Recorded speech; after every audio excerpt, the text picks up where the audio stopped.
Aujourd'hui, nous avons la chance de pouvoir dialoguer avec Antonio Nodar au sujet de son projet From Portrait to Self-Portrait, en français du portrait au autoportrait.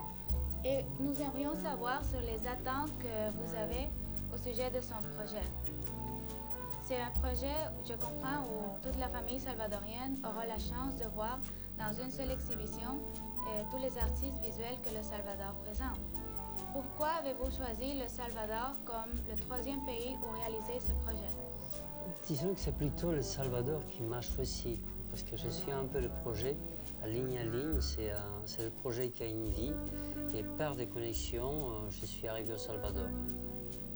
Quelles seront un peu les réactions des gens qui vont visiter l'expo?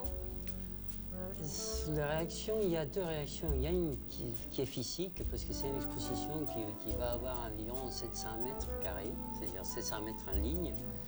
Et après, il y aura une réaction, comme j'ai toujours eu, une réaction un peu de découverte, où les spectateurs regarderont un tableau, regarderont l'artiste, la plupart du temps l'artiste qu'il ne connaît pas, ou bien qu'il a une petite référence. Donc ça sera plutôt, en essence, ça sera de la découverte.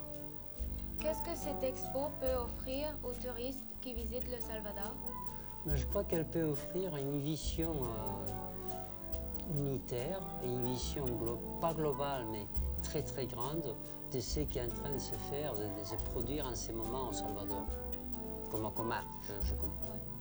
Quel devait être l'appui que le gouvernement offre au Centre de la photographie? Je crois que le Centre de la photographie a besoin d'être aidé au niveau institutionnel, où ils sont en train de faire un gros travail sur la documentation graphique du pays. Mais ça fait partie de leur projet aussi. On a intégré mon projet dans son projet. Donc je crois que tout gouvernement devrait un peu appuyer et supporter d'une façon très, très forte tout ce qui est de la documentation. Beaucoup on se demande quel sera le déteint de ces pièces de l'exposition quand celle-ci aura fini le 2 mars.